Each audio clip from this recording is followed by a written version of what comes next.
Hi, my name's Claire Muscat from CX Today, bringing you the latest news and conversation from the customer experience space. I'd like to welcome you to this exclusive panel discussion, a seriously interesting and topical debate we've named Customer Experience, Artificial Intelligence meets Emotional Intelligence, or just AI meets EI for short. In the AI corner, we have Jonathan Allen from Puzzle, and in the EI corner, Sandra Thompson from EI Evolution. A very warm welcome to our speakers today. Hi, Claire. Hi, how are you doing?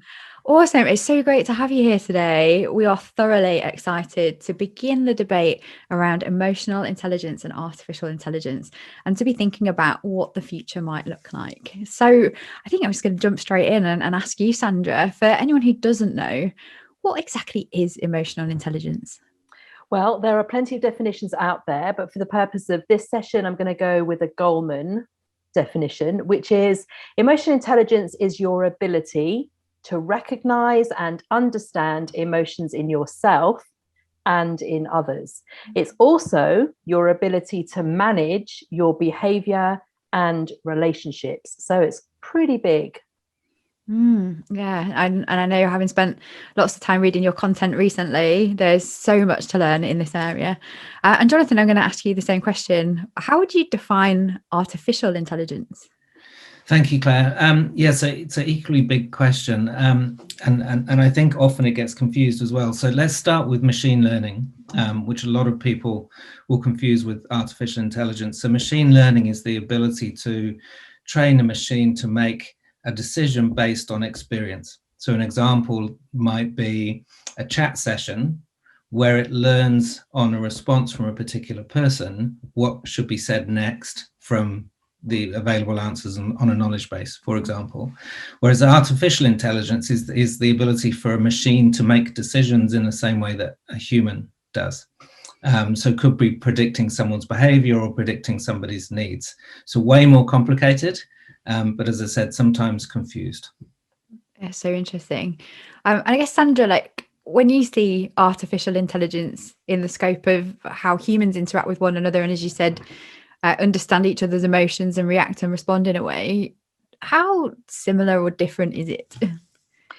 It's a great point, because I think I can see how this type of work adds benefit to customer experience. I can see how agents, for example, in contact center environments are given support, some guidance, some tips on what they could be doing to further connect with customers.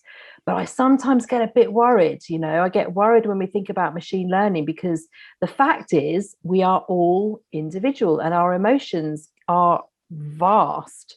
So if something is going to look at some patterns of my behavior and then serve something up based on what they think I might be thinking or feeling, woe betide them, because I might make it my life's work to try and trick them with some kind of ad hoc behavior. But I think there's a place for it in the way that we can understand more of what's going on and just an extra aid to help agents connect better.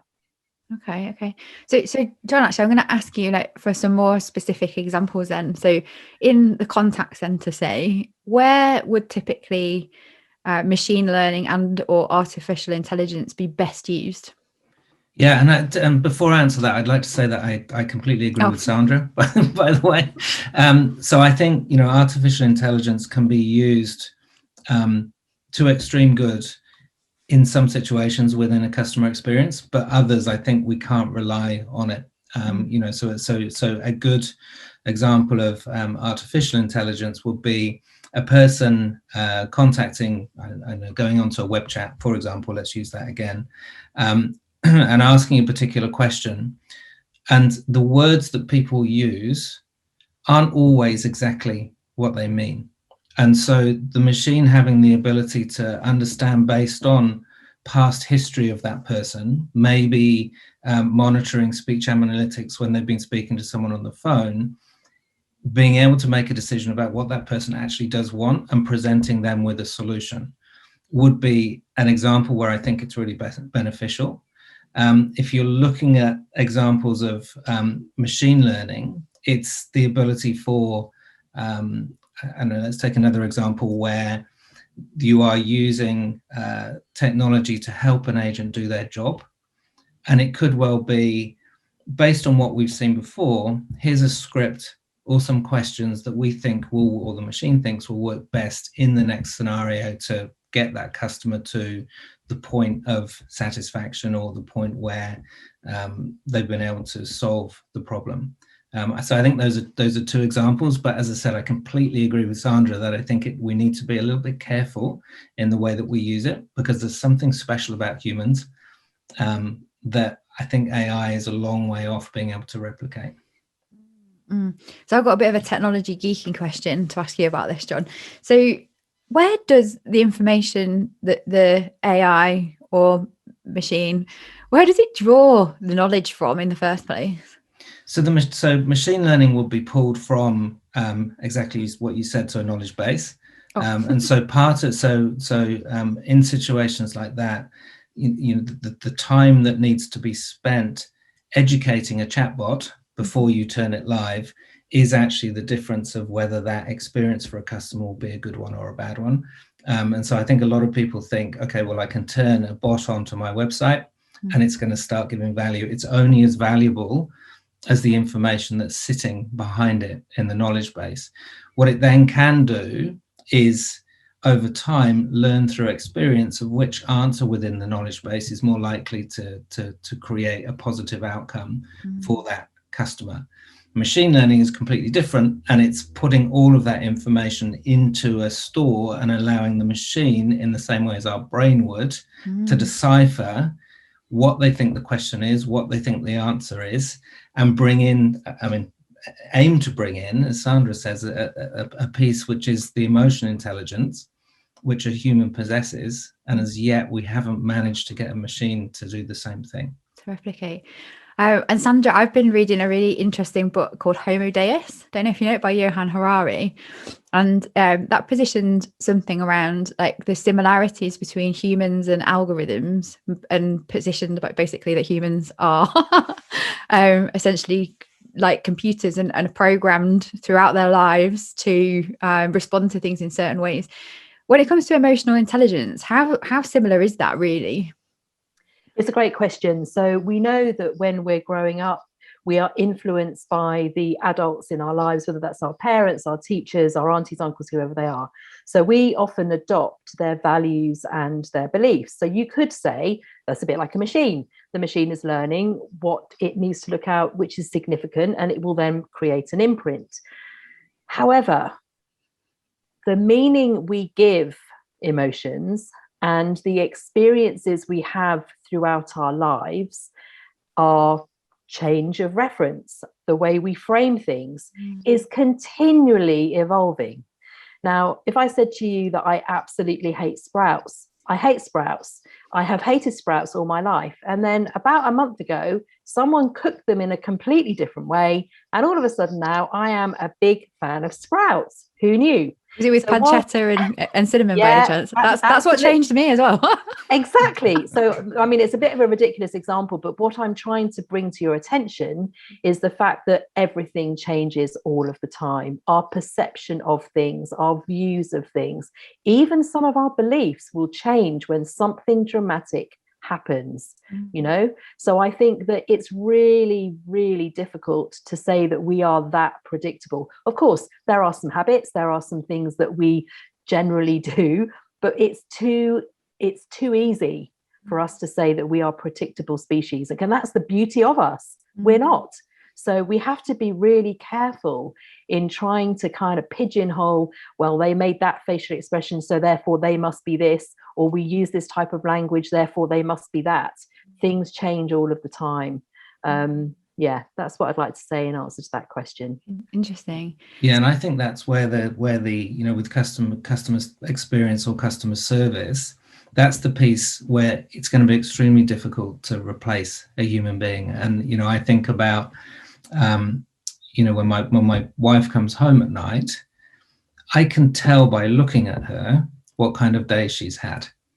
Now, if she was going on to you know, she wanted to talk to the bank about something, and she went online and she started a chat or even a voice call, it's impossible aside from all the things you're saying, Sandra, even that simple thing like what happened during the day and the way the person is very difficult to replicate and understand. And that's where I think that, a lot of, we need to be putting that ability for agents to interact with a human at the point where the moment really matters the most.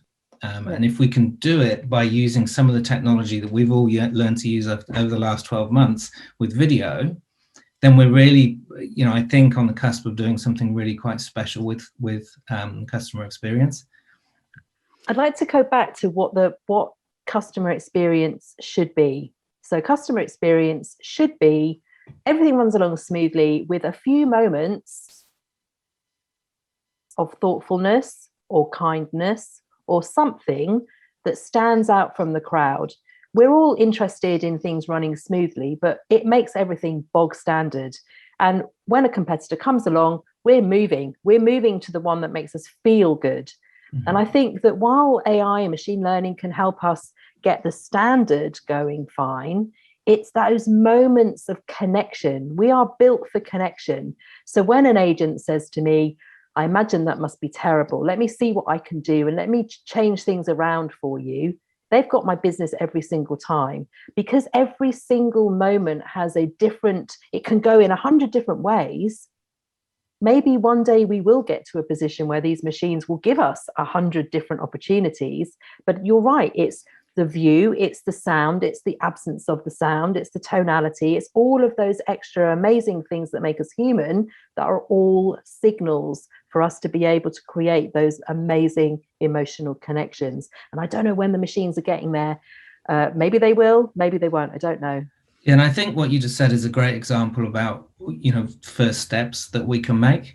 And so, I said before about speech analytics, but if there's a person talking to an agent and behind the scenes, and you see this in a lot of applications nowadays, someone's, the machine is recording the call and understanding what's going on. And then when the person says, I need something different, there's prompts that come from the machine on what they can do. I think that's something that will be really beneficial, because at the moment you kind of tend to get the either I'm not authorized to do that, or I need to go and speak to a supervisor. But actually, if behind the scenes the intelligence is working to say, okay, we know the details of this customer, we know how valuable they are to us, we have an idea about how they might be feeling right now, here's some suggestions that have already been approved by the intelligence that's sitting in the machine. Have a go with these and see whether you can provide that moment of delight.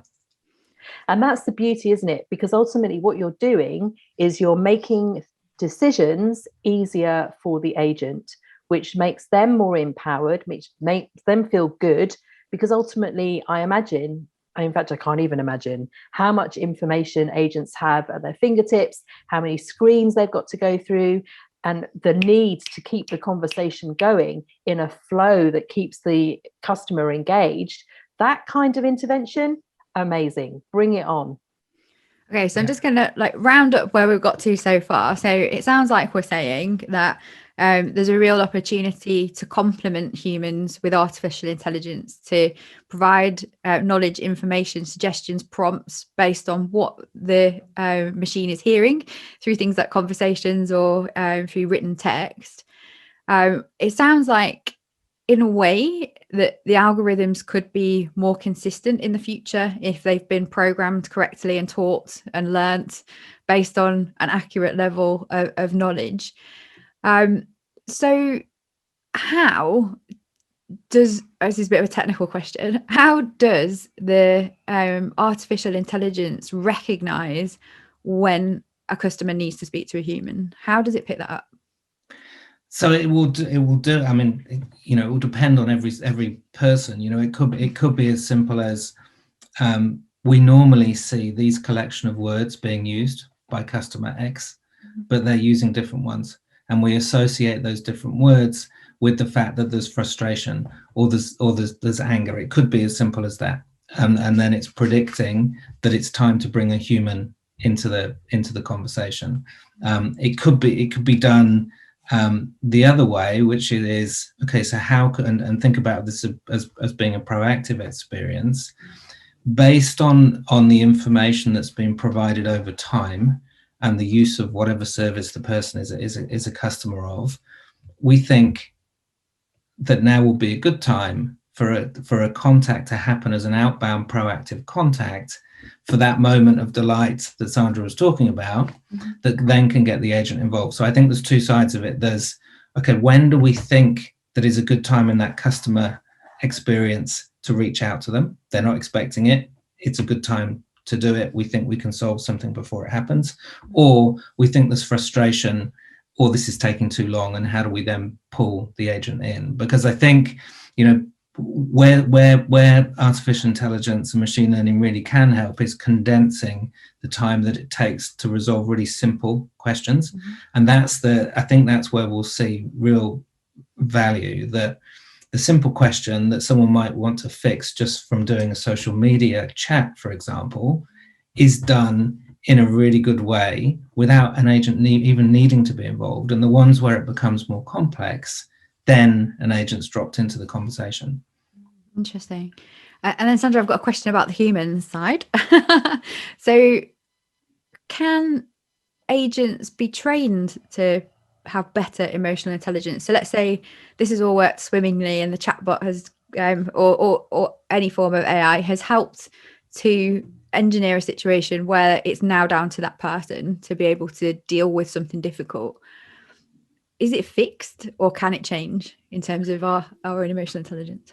So there are some statistics out there that say when there's an empathy type intervention in a call center, which is what Jonathan's talking about, where the agent is prompted to say something or to slow down or to listen more or whatever that is, there are some stats to say that the actual levels of empathy in that individual agent has gone up. How they measure that, I don't quite know.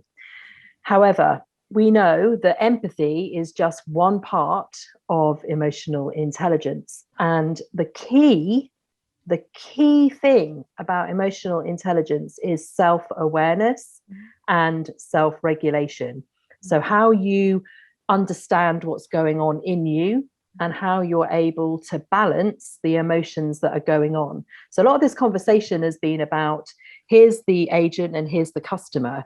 What about the agent and their peers? What about the agent and their leader? And what about the organization as a whole? Again, we talk about trying to strengthen the customer experience, to create moments that matter and all those wonderful phrases. But does the organization itself have humanity at its core?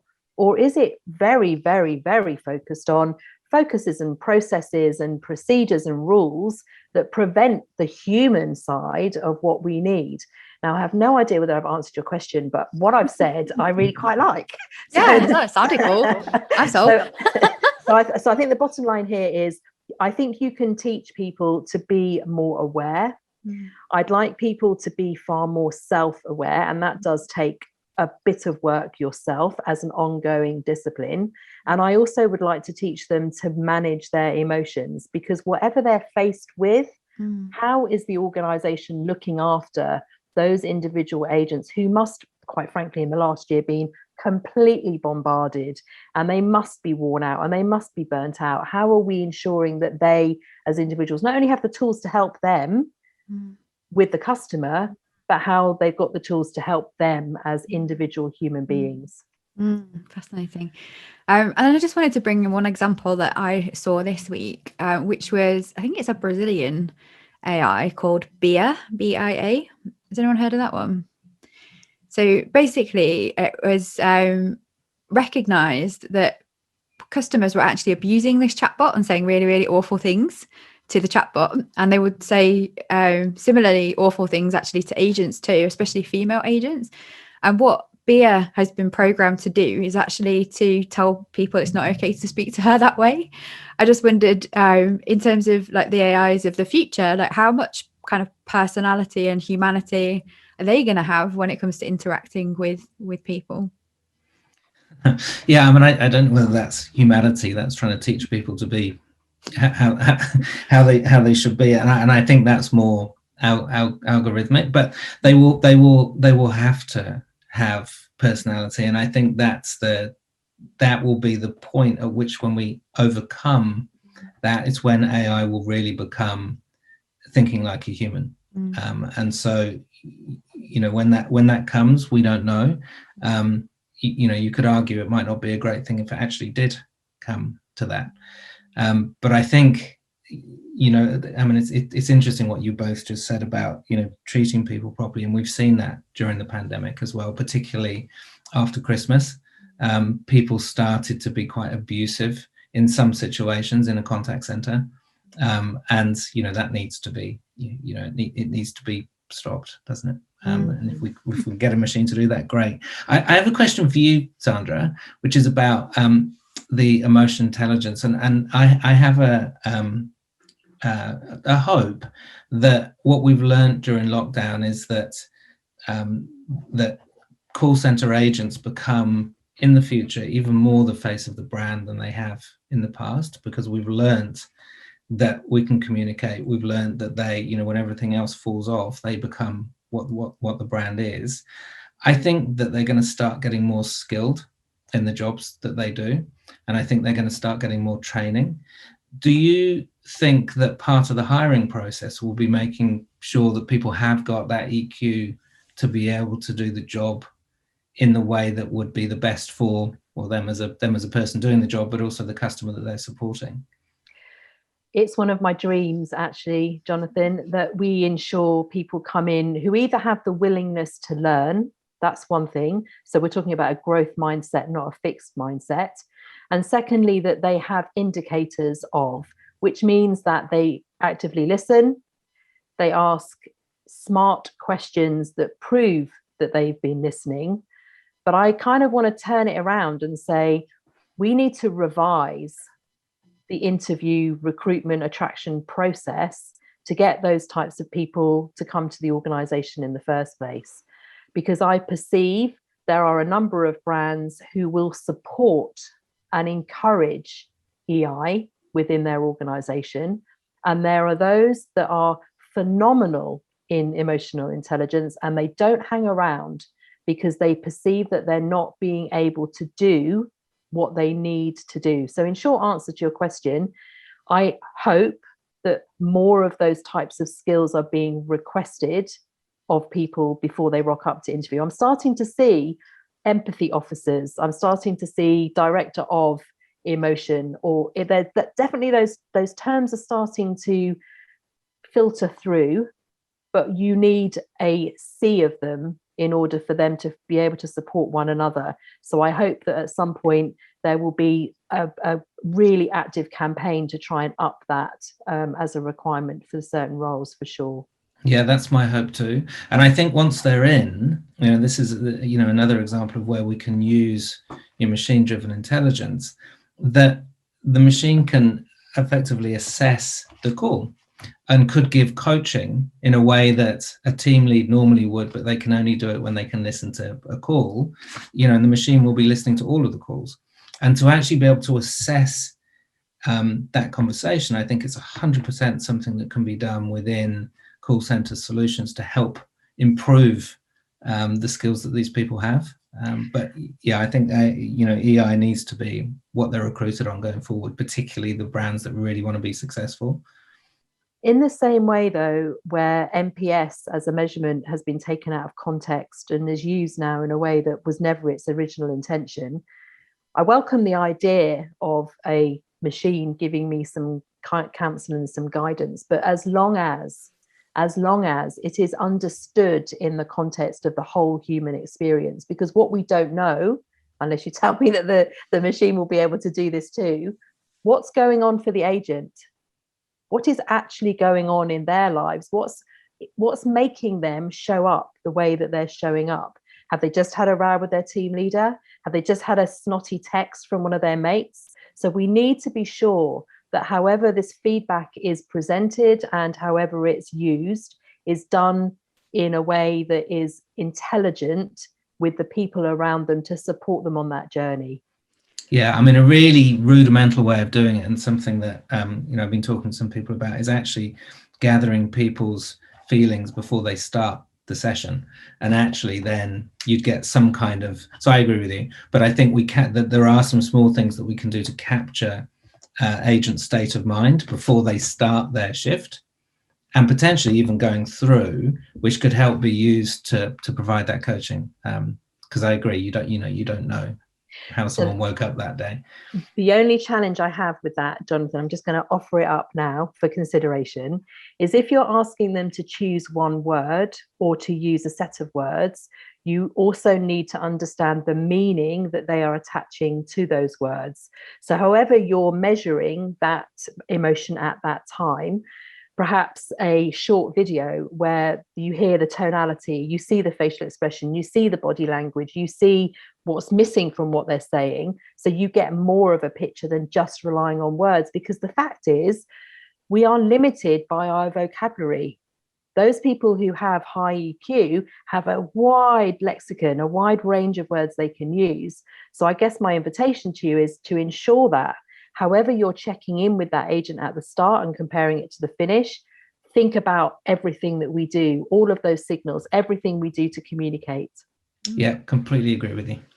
Oh, it sounds like you could be designing an Uber AI intervention here. So to kind of bring us home, so we know that typically there are amazing examples of where this has been done brilliantly, where human and artificial intelligence have worked together to create awesome experiences. But equally, we have seen a lot of examples like the never-ending chatbot loops not being referred at the right time. There's more examples of the latter than there is the former, unfortunately. So for everybody watching and listening out there, what would you say is the best approach to ensure that when it comes to customer experience, the business considers all of the things that you talked about today? What should they be doing differently when it comes to making these decisions? I'll go to you first, Jonathan. So I think it's about the customer journey. So I think if you look at the way that things are built right now, I think you have a group of people looking at the technology. You have a group of people that are looking at permissions and privacy, and in some cases compliance. And then you have a group of people that are looking at the customer journey. And I think what tends to happen is there are three silos that aren't coming together, and that's where we see these poor experiences. And so for me, number one is, let's get a single customer journey. I mean, or multiple customer journeys, but let's base it around the customer journey, and then let's look at how we can bring technology into that, and how we can bring compliance into it, so that it is seamless. And I think the other one is then just making sure that it's done in a smart way. So don't, like I said before, don't just put a bot onto your website. Spend time understanding what the customer wants to, what the questions the customer has, train the bot properly, and then put it live. And I think it's the same with with everything. You look at digital channels, you can't put digital channels in as individual digital channels. There needs to be orchestration between those channels and connected information. And then the third one for me is looking at using using AI and machine learning for the simpler tasks first, and recognizing that the opportunities brands have to really connect with their customers are those micro moments that are so important. And those are when you will win loyalty forever, or you will lose it. And so look at using technology for the simple processes first, solving problems quickly, and where it needs to be more advanced, bring a human in, because that's what we're for. And we understand one another. We have done for millions of years. Love that. And as a CX designer, this is music to my ears, because if we were to design the experience and look at where technology could complement what you're trying to deliver, like you said, listening to what customer needs actually are first, and training that chatbot to do the simple things, that sounds like really sound advice. Sandra, do you have anything to add? How can we make sure that we get this right, this balance? I've got a few things. First of all, it's the diversity of the people involved in the initial design. So we know, don't we? We hear all this stuff about the algorithms being biased, because actually you've got one type of person who's done all of these types of programming. Sort that out, get it diverse, make sure you have a range of not only the standard stuff, but neurodiversity. Let's think about that. Let's think about how that plays out. That's number one. Number two, psychological safety. Make sure your environment is supportive of people who want to be empathetic naturally and want to show those moments of emotional connection. They are super, super critical. And I think my final thing, which is a difficult thing to do, but an easy thing to say, yes, needs are really important, right? But what is actually going on? What is going on? When you have anger, we know that that's fear of loss, that's threat. When you have someone shouting and upset, it's a signal for other emotions. So let's not deal with these things on face value. Let's understand what those drivers of behavior are, and let's get to the values of what our customers are all about. And you're more likely to create better products, better communication when you understand them. So make sure that the insights people, the marketing people, whoever it is that designs the segmentation, however you call it, gets it right and goes to the right place. Because actually that is the missing component on the majority of journey maps that I've seen. Yeah. Okay. So final tip was from Sandra there, making sure personas aren't just about buying behavior and demographics. They're also about human behavior too. That's awesome. So I'm going to leave us on a final question. And this one's to you, Jonathan. How far away are we from AI being to replicate human behavior? Impossible question. I don't know, but in terms of how far are we away from machines being able to improve the experience that we have day to day, whether it be an employee working in a contact center or a customer trying to get something solved, or a brand trying to connect with their customers better, I think it's very close. I think it's just recognizing what we've just been talking about, which is do it in the right way, understand your customers. It's not a fix for every problem. Awesome. The problem needs to be thought through and fixed, and then how can you use technology to help? Awesome. Well, thank you both so much for joining me today. That was a really, really interesting conversation. And for everybody listening and watching at home, if you enjoyed this episode, please do drop us a like, subscribe to our channels, and we'll see you all again soon. Thanks, everyone. Thanks, Sandra. Thanks, Jonathan. See you again. Thank you. Bye. Thank you. Thank you. Bye.